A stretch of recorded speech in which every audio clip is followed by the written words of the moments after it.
ये वाकई में हमारे लिए बड़ा एपिक मोमेंट है और खासकर ये देखते हुए कि अभी तक ऑल इज वेल, सब कुछ बहुत सही जा रहा है।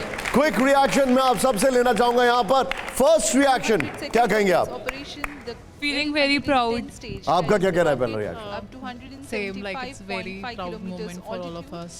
हिंदी में बात करिए, बताइए। इंडिया के लिए बहुत ही प्राउड मोमेंट है। पिछली बार हम फेल हो गए थे, लेकिन इस बार बहुत ही सक्सेस मिलेगी मुझे, इतना लेकिन उम्मीद है। क्या आप लोग खुश नहीं हैं इससे? बहुत ज़्यादा है। तो तालियां क्यों नहीं बज रही है?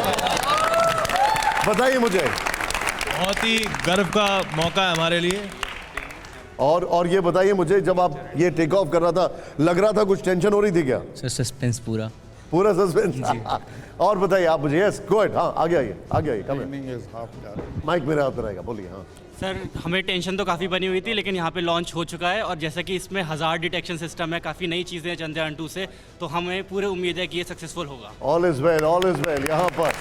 आप बताइए मुझे, जब आप देख रहे थे तो कितनी टेंशन हो रही थी? नर्वसनेस काफ़ी थी, मगर अब देखा है सक्सेसफुली लॉन्च हो गया तो काफ़ी अच्छा लग रहा है देख के। आप बताइए मुझे।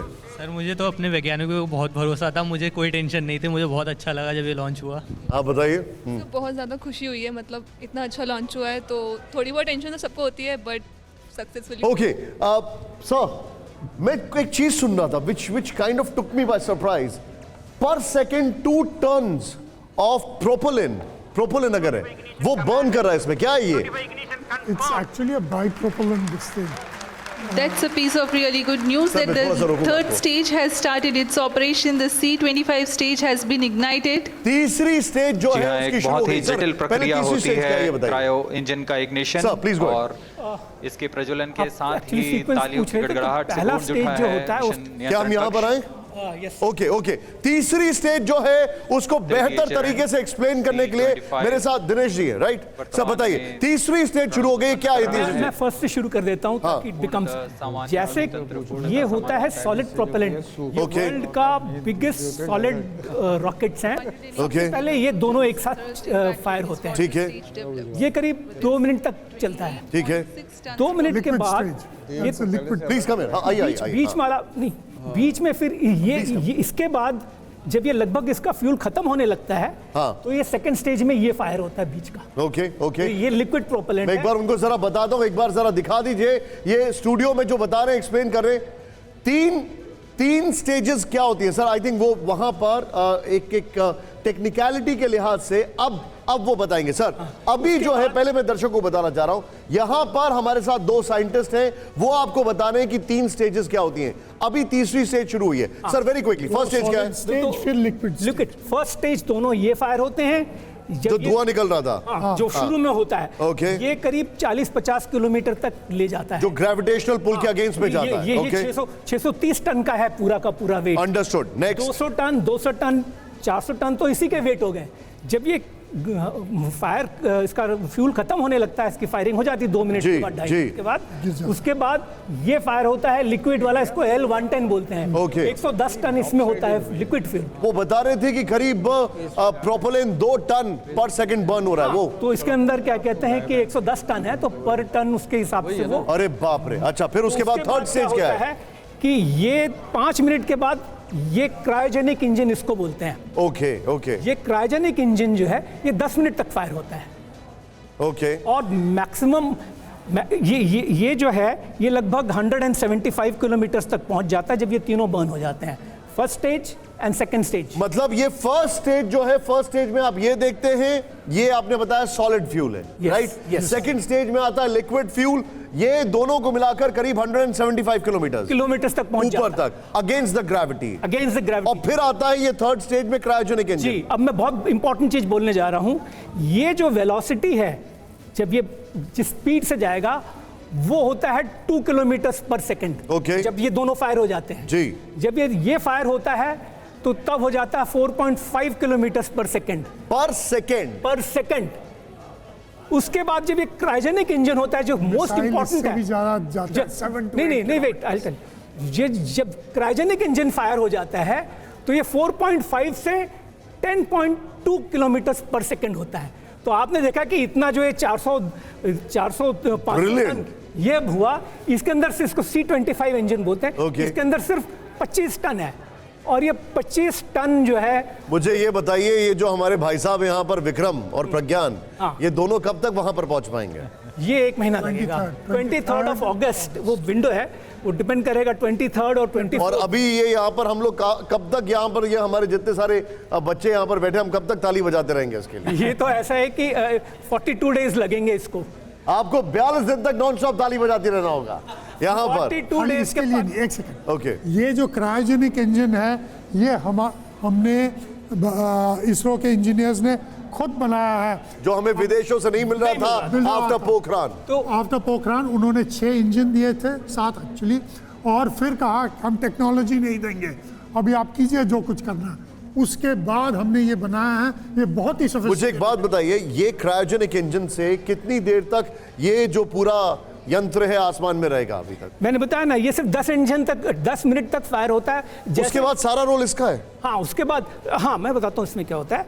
10 मिनट के बाद जैसे वेलोसिटी 10.23 है वो पहुंचता है, इसको शट ऑफ करते हैं। देखिए सॉलिड प्रोपेलेंट में आप इंजन बीच में रोक नहीं सकते हैं, वो तो सॉलिड बर्न हो रहा है। लेकिन क्रायोजेनिक में क्या होता है, जैसे इसका काम हुआ वो इंजन शट ऑफ करता है। अच्छा, मैं आपसे एक बड़ा ही अमेच्योर सवाल पूछ रहा हूँ, लेकिन जब ये बर्न आउट हो जाते हैं तो ये कहाँ जाते हैं? गिरते हैं? ये यहाँ पे पायरो बोल्ट्स होते हैं, ये यहाँ पे इसको नहीं, तो इसका गिरने का भी जो है वो कंट्रोल किया जाता है? नहीं, ये कहीं पे भी गिर जाता है? ये वो ऊपर जाके गिरेगा और आसमान में नीचे आते आते तक एटमॉस्फेयर में बर्न हो जाता है। Oh great, okay. This Burns out, even this Burns out. Okay, उसके बाद ये क्या होता है, इसको बोलते हैं प्रोपल्शन मॉड्यूल। इसी को फिर हम क्या कहते हैं कि उसको बोलते हैं ऑर्बिट रेजिंग मैन्यूवर्स। जो मैंने अपोजी बूस्ट मोटर कहा था, वो सिर्फ इतना ही जो है ये रह जाता है पृथ्वी के में, और उसको 5-6 दिन। ओके, आइए। लेकिन मुझे अभी जो थर्ड स्टेज है, थर्ड स्टेज के बाद क्या होगा अब आगे? थर्ड स्टेज के बाद क्या कहते हैं कि इसको वो जो ऊपर का प्रोपल्शन मॉड्यूल है, वही अर्थ के ऑर्बिट में उसको कई दिन लगेंगे उस वाली 36,000 किलोमीटर तक ले जाने के लिए। उसको कहते हैं ऑर्बिट रेजिंग मैन्यूवर्स। अभी वो 200 किलोमीटर तक गया है। एक मिनट सर, ये मैं चाहूंगा जरा मेरी टीम जो एक बार फिर से आइए यहाँ पर। अभी आपने जो बताया, एक बार इस वॉल से हम लोग इस वॉल पर आएंगे। इसको जरा मैं अपनी टीम से बोलूंगा फिर से प्ले ऑन करें, इस वीडियो को फिर से प्ले ऑन करिए। आइए जरा सर, प्लीज कम हियर, आइए। मैं चाहूंगा इस वीडियो को फिर से प्ले ऑन करिए। अब ये बड़ा इंटरेस्टिंग है, हमारे दर्शकों को अब एक एक चीज स्टेप बाय स्टेप बना रहे हैं। There it goes. अब इसके बाद ये दोनों अलग हो जाएंगे, ये रास्ते में बर्न हो जाएगा। बिल्कुल right. Now let's go to that part. ये देखिए, ये जो आपके सामने टेक ऑफ कर रहा है, ये सारी चीजें। अब हम उस पार्ट पर आते हैं। आइए sir, please come along with me यहां पर। अब जब हम यहां पर आ रहे हैं इस टेक ऑफ के बाद, अभी इस टेक ऑफ में 15-20 मिनट हो गए, तो ये सब बर्न आउट हो चुका है। 1 2 3 ओके, हो गया, ये सब भी बर्न आउट हो जाएगा। सिर्फ इतना पोर्शन। और ये आप मुझे बता रहे थे थर्ड स्टेज के बाद की कहानी यहां से शुरू होती है। थर्ड स्टेज के बाद यहां होता है। तो थर्ड स्टेज कब तक खत्म हो जाएगी अप्रोक्सीमेटली? पूरा का पूरा 15 मिनट 16 मिनट लगेगा टोटल, दोनों को मिलाकर। ये मैंने बताया ना, 2 मिनट 3 मिनट, ये 5 मिनट हो गया। ओके। Cryogenic engine 10 minute.